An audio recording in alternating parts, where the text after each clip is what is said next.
مرید اپنے شیخ سے لے لیتا ہے۔ کون کون سی چیزیں ابھی میں نے جو آپ کو عرض کی، یعنی کہ صحبت رسول، صحبت محبت رسول اور خدمت رسول، یہ سیدنا صدیق اکبر رضی اللہ عنہ کی خوبیاں تھیں۔ تو یہی چیز مرید کیا کرتا ہے، وہ صحبت شیخ لیتا ہے، محبت شیخ کرتا ہے اور خدمت شیخ کرتا ہے۔ یہ تین خوبیاں جس مرید کے اندر آ جاتی ہیں، وہ اپنے شیخ سے اس کے فیض کا، اس کے باطن میں جو کچھ ہوتا ہے وہ ہر چیز لے لیتا ہے۔ کیوں؟ اس کی وجہ بھی ہے۔ سیدنا حضور پاک سرور عالم صلی اللہ علیہ وآلہ وسلم نے فرمایا کہ اللہ سبحانہ تعالیٰ نے جو کچھ میرے سینے میں ڈالا، میں نے صدیق اکبر رضی اللہ عنہ کے سینے میں ڈال دیا۔ اور کس وجوہات کی بیس پر وہ چیزیں ڈالی گئیں؟ جو تین چیزیں آپ سے بیان کی گئی ہیں، صحبت رسول، محبت رسول اور خدمت رسول۔ تو یہی بات ہے کہ اگر کوئی مرید بھی صحبت شیخ لیتا ہے اور محبت شیخ کرتا ہے اور خدمت شیخ کرتا ہے، تو وہ بھی پھر اسی طریقے سے جیسے کہ حضور پاک نے سیدنا صدیق اکبر رضی اللہ عنہ کو نوازا، تو اسی بیسس پہ، کیونکہ یہ سیدنا صدیق اکبر رضی اللہ عنہ سے یہ سلسلہ چلا آ رہا ہے، تو پھر اسی آپ کی سنت کے مطابق وہ بھی اسی طریقے سے اس مرید کو سب کچھ نواز دیتا ہے۔ صحبت شیخ کیا ہے کہ اپنے شیخ کی جو بھی وہ تعلیم دیں، جس وقت وہ تعلیم دیں، جس وقت ان کے ساتھ جڑنے کا معاملہ ہو، ضرور در ضرور اپنے شیخ کی صحبت کو مرید اپنے اوپر لازم کرے۔ محبت شیخ کیا ہے؟ محبت شیخ یہی ہے کہ وہ اپنے شیخ کے مشن کے ساتھ جڑ جائے، وہ شیخ کی تعلیمات کے ساتھ جڑ جائے۔ جو بھی شیخ اس کو تعلیم دے رہے ہیں، جو بھی جس بات کی وہ تعلیم دے رہے ہیں، اس تعلیم کو اگر وہ صحیح طریقے سے اپنے اوپر لاگو کر رہا ہے، تو یہی اصل میں خدمت شیخ محبت شیخ ہے۔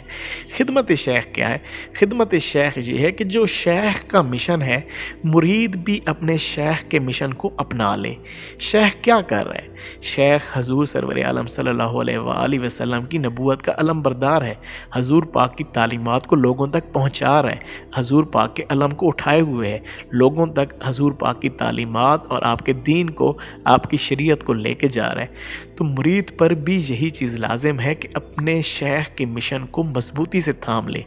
اگر وہ اپنے شیخ کے اس مشن کو مضبوطی سے تھام لیتا ہے، تو یہی اصل میں خدمت شیخ ہے۔ اور جس مرید میں صحبت شیخ، محبت شیخ اور خدمت شیخ آ جاتی ہے، وہ اپنے شیخ، فناف شیخ اسی وقت ہو جاتا ہے جب وہ ان تینوں چیزوں کا مظہر ہو جاتا ہے، تو اسی وقت وہ فناف شیخ ہو جاتا ہے۔ اس کے اندر اس کے شیخ کی ایک ایک عادت آسماتی ہے۔ چلیں، یہ تو ہو گئی اس کی دوسری بات کہ اس میں فیض لینے اور دینے کا کیا معاملہ ہے۔ اس کے بعد مزید اس سلسلہ کے اندر کون سی ایسی خاص بات ہے؟ دیکھیں، تمام بزرگوں نے ایک بات فرمائی کہ فقط شریعت کچھ بھی نہیں، فقط طریقت کچھ بھی نہیں، شریعت اور طریقت اگر یہ دونوں مل کے چلیں گی تو یہی سب کچھ ہے۔ اور ہر وہ طریقت رد ہے جو شریعت سے 1 انچ بھی ہٹے، کیونکہ شریعت اصل میں کیا ہے؟ شریعت حضور سرور عالم صلی اللہ علیہ وآلہ وسلم کی ظاہری اور باطنی جو زندگی تھی، جو ظاہری اور باطنی آداب تھے، عادات تھے، جو کچھ بھی آپ کا ظاہر و باطن تھا، وہی اصل میں شریعت ہے۔ تو یہ جو ہمارا سلسلہ نقش بند ہے، سلسلہ نقش بند میں جو سالک ہوتا ہے، اس پہ یہ لازم ہوتا ہے کہ وہ حضور پاک کی ظاہری اور باطنی دونوں طرح کی پیروی کرے، ظاہر کو بھی اپنائے اور باطن کو بھی اپنائے۔ دیکھیں، اگر کوئی شخص ایک سنت اپنا لیتا ہے نا، ایک سنت، تو وہ کتنے ہزاروں کروڑوں نفلوں پڑھنے سے بہتر ہے کہ جو ایک شخص کروڑ نفل پڑھ لے یا کروڑ نفلی عبادات کر لے، لیکن اگر وہ حضور سرور عالم صلی اللہ علیہ وآلہ وسلم کی کسی ایک ظاہراً یا باطناً کسی سنت کو اپنا لیتا ہے، اس وجہ سے کہ یہ حضور پاک کی سنت تھی، تو یہ اس چیز سے بہت افضلیت کا معاملہ ہے۔ اچھا، اب اس میں جو جس طریقے سے ابھی کچھ دیر پہلے میں آپ کو بتا چکا ہوں کہ اس سلسلہ میں فیض لیا اور دیا کیسے جاتا ہے، اس میں فیض ہوتا کیسے ہے، کون سا فیض ہے سلسلہ نقش بند میں؟ کیونکہ فیض اصل میں 2 طرح کے ہوتے ہیں، ایک ہوتا ہے برقی فیض اور ایک ہوتا ہے دائمی فیض۔ برقی فیض جیسے میں آپ کو پہلے بھی تھوڑا سا ایکسپلین کر چکا ہوں کہ اس میں بہت زیادہ فیض ایک دم سے کسی سالک کو دے دیا جاتا ہے، بہت زیادہ اس کے اوپر توجہ کر دی جاتی ہے، وہ شاید اس سے اگر اس کا ظرف ہو تو شاید اس میں کوئی تبدیلی آ جائے، لیکن اگر اس کا اس لیول کا ظرف نہ ہوا تو وہ ایک تو اس فیض کو ضائع کرے گا اور دوسرا اس کی برکت کو بھی وہ ضائع کرے گا۔ لیکن جو دائمی فیض ہے، اس سلسلہ نقش بند میں دائمی فیض کا معاملہ ہوتا ہے، اس میں آہستہ آہستہ نوازا جاتا ہے، اور اس میں جو پھر سالک ہوتا ہے وہ اللہ کے دائمی فیض کا مظہر بن جاتا ہے کہ اس کے اوپر اللہ تعالیٰ کی تجلی ہر وقت پڑتی رہتی ہے، ہر وقت وہ دائمی تجلی میں ہوتا ہے۔ اسی لیے جو نقش بند سلسلہ میں جو لوگ ہوتے ہیں ان کو آپ زیادہ جو دیکھیں گے کہ وہ بڑے استقامت پسند ہوتے ہیں، ان کو وہ اگر ایک کام شروع کریں گے، جس معاملے میں وہ آئیں گے، چاہے وہ عبادات کا ہو چاہے وہ کسی اور کام کا ہو، وہ بڑے استقامت کے ساتھ اس کام کو کر رہے ہوں گے۔ یہ اس کے ایک اور معاملہ تھا کہ اس میں کس طرح کا فیض ہوتا ہے سلسلہ نقش بند میں۔ اچھا، سلسلہ نقش بند کے اندر ایک اور چیز جو بڑی خاص ہوتی ہے کہ اس میں نا یہ نہیں ہوتا کہ کوئی لمبے بال، کوئی ٹوٹے من کے دانے، اس طریقے کے معاملات، کوئی یہ سبز چولے لال چولے، ایسا کوئی معاملہ نہیں ہوتا، کیونکہ حضور سرور عالم صلی اللہ علیہ وآلہ وسلم نے ہر طرح کا لباس پہنا ہے، اور حضور سرور عالم خوبصورتی کو پسند کرتے ہیں، اور اللہ بھی خوبصورت ہے اور اللہ بھی خوبصورتی کو پسند کرتا ہے، تو اس میں جو پیر ہوتا ہے وہ بھی خوبصورتی کے اعلیٰ معاملات کو کوشش کرتا ہے کہ اپنے اوپر ڈھالے، اپنے آپ کو خوبصورت پریزنٹ کرے، اور اس میں مرید بھی خوبصورتی کی طرف، یعنی کہ وہ اپنے آپ کو بڑا ہی خوبصورت انداز رکھیں گے۔ اس میں کوئی ایسا معاملہ نہیں ہوتا کہ ایک ہی لباس کو آپ ہر وقت زیب تن کیے رکھیں گے، ایسے معاملات، کیونکہ حضور نے ہر طرح کے لباس کو پہنا ہے، تو یہ بھی حضور کی سنت ہے کہ آپ بھی ہر طرح کے لباس کو پہنیں، تو الحمدللہ اس میں اس طرح کا کوئی معاملہ نہیں ہوتا۔ اچھا، اب اس کے بعد جو سب سے اہم ترین پہلو کہ اس سلسلہ میں ذکر کون سا ہوتا ہے، کس طریقے سے صفائی باطن کے معاملات کو کرایا جاتا ہے، تو سلسلہ نقش بند میں جو ذکر ہوتا ہے وہ ذکر خفی ہوتا ہے، چھپا ہوا ذکر ہوتا ہے، جس میں ذکر کو ظاہر نہیں کیا جاتا، ذکر بڑے ہی خفیہ طریقے کا ذکر ہوتا ہے۔ حدیث مبارکہ میں حضور سرور عالم صلی اللہ علیہ وآلہ وسلم نے فرمایا کہ جو خفیہ ذکر ہے وہ جلی ذکر سے 70 درجے بہتر ہے، 70 درجے بہتر ہے، اور کیونکہ یہ حضور پاک کا مزاج جو سیدنا صدیق اکبر رضی اللہ عنہ کو ملا، حضور پاک کا ایک مزاج جس میں خاموشی تھی، جو دھیما پن تھا، جو بالکل ایک خاص قسم کا معاملہ تھا، کیونکہ یہ بہت ہی خاص الخاص معاملہ ہے، جو دھیما مزاج اور کیونکہ یہ جو لوگ ہوتے ہیں سلسلہ نقش بند میں، یہ اہل مشاہدہ ہوتے ہیں،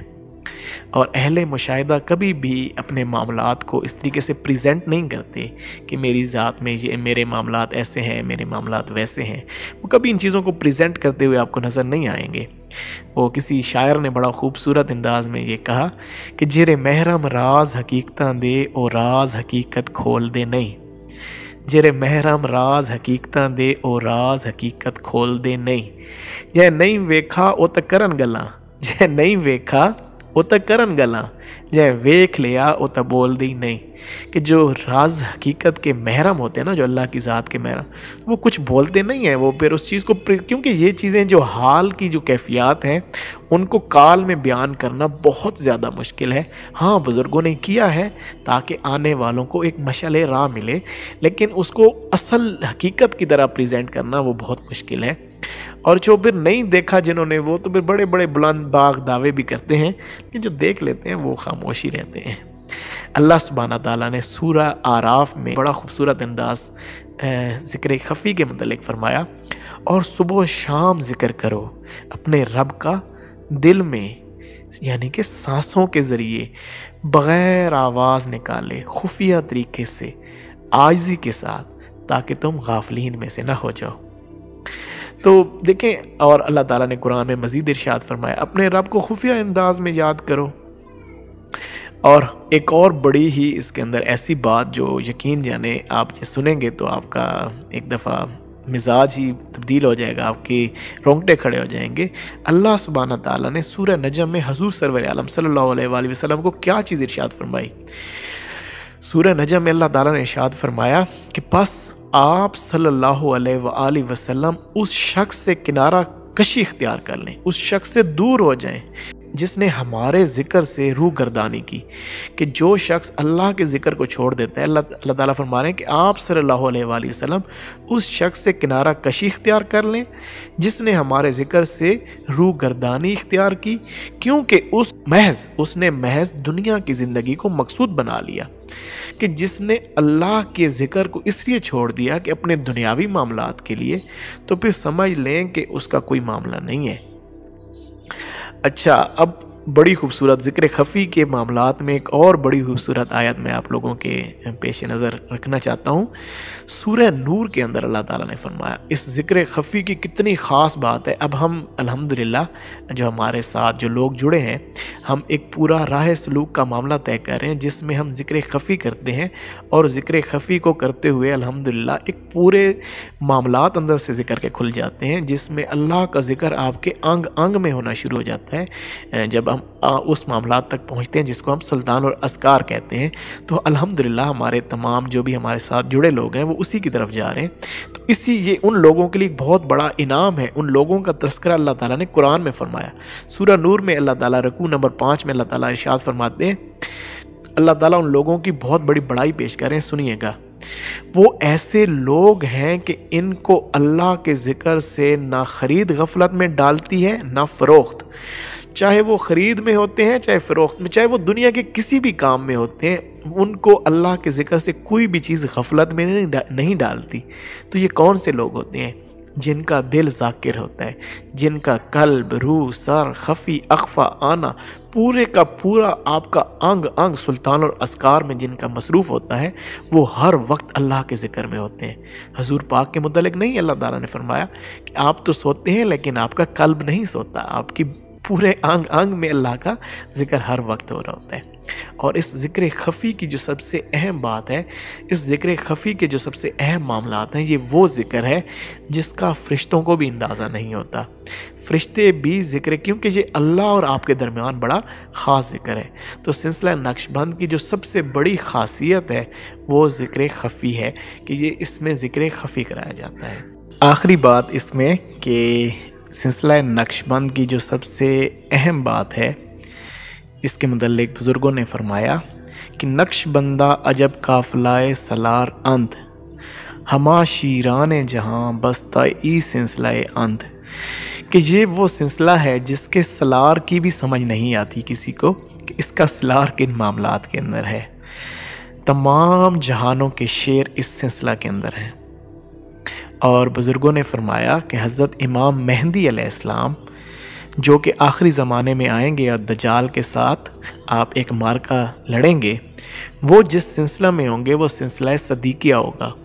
اور سلسلہ صدیقیہ اصل میں یہی سلسلہ نقش بند جس کا نام آج کے دور کے اندر سلسلہ نقش بند ہے، یہ اصل میں سلسلہ صدیقیہ ہے۔ سیدنا صدیق اکبر رضی اللہ عنہ سے یہ سلسلہ چلتا ہوا آ رہا ہے، اور یہ اب اس معاملات تک جب پہنچا ہے۔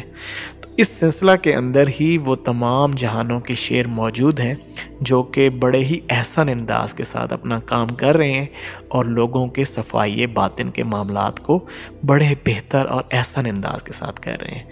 تو حضرت امام مہدی علیہ السلام بھی جب تشریف لائیں گے تو آپ بھی اسی سلسلہ میں منسلک ہوں گے، اور اپنے معاملات کو اسی سلسلہ کے لوگوں کے ساتھ آگے بڑھائیں گے، اور انشاءاللہ تعالی ان کی صحبت کے اندر جو بھی لوگ ہوں گے تو اس طریقے سے یہ معاملہ انشاءاللہ تعالی بہتر انداز میں، احسن انداز میں ہوگا۔ تو آج میں نے کوشش کی ہے کہ کیونکہ میں خود سلسلہ عالیہ نقش بند کے ساتھ منسلک ہوں، پہلے بھی یہی بات آپ سے عرض کی تھی کہ تمام سلاسل ہی اچھے ہیں، کوئی بھی سلسلہ، کیونکہ یہ تمام کے تمام سلاسل حضور سرور عالم صلی اللہ علیہ وآلہ وسلم کے مزاج ہیں، لیکن حضور سرور عالم صلی اللہ علیہ وآلہ وسلم کا وہ مزاج جس کے متعلق آپ نے اپنے اس یار کے متعلق فرمایا کہ جو کچھ میرے سینے میں ہے میں نے اپنے یار صدیق اکبر رضی اللہ عنہ کے سینے میں ڈال دیا۔ تو الحمدللہ جو سلسلہ نقش بند ہے، سلسلہ نقش بند اصل میں ایک ایسا سلسلہ ہے جو تمام مزاجوں کے ہم مزاج ایک سلسلہ ہے۔ تمام جو سلاسل ہیں ان کے مزاج اس سلسلہ کے جو بھی سالکین ہوتے ہیں یا جو بھی شیخ ہوتے ہیں وہ تمام مزاج کے کٹھے مظہر ہوتے ہیں۔ موسٹلی جن کے اندر سلسلہ نقش بند، سلسلہ قادریہ، سلسلہ چشت، سلسلہ سہروردیہ، ان تمام کی خوبیوں کو اگر آپ ایک ہمہ جہت ایک ہی جگہ کے اوپر آپ دیکھنا چاہیں تو وہ آپ کو کسی نہ کسی سلسلہ نقش بند کے سلار کے اندر نظر آئیں گی۔ اسی لیے تو میں نے ابھی وہ جو کچھ دیر پہلے شعر پڑھا کہ نقش بندہ عجب قافلہ سلار اند، ہما شیران جہاں بستہ ای سلسلہ اند۔ تو یہ وہ سلسلہ ہے جس کی ابتدا میں ہی انتہا ہوتی ہے۔ اس میں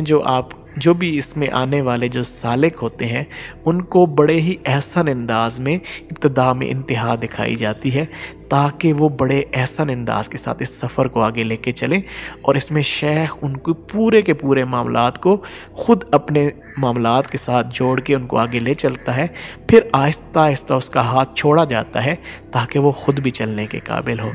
تو امید کرتا ہوں کہ آج آپ نے سلسلہ نقش بند کو بڑے احسن انداز میں سمجھ لیا ہوگا، اور انشاءاللہ تعالی کوشش یہی کی گئی ہے کہ اس سلسلہ کو بہتر انداز میں بغیر کسی جو ہے نا اپنے سلسلے کی وجہ سے بہت زیادہ بڑھائی نہیں، بلکہ جو اصل بزرگوں کی تعلیمات ہیں اس میں یہ نہ سمجھا جائے کہ ہمارا یہ سلسلہ ہے،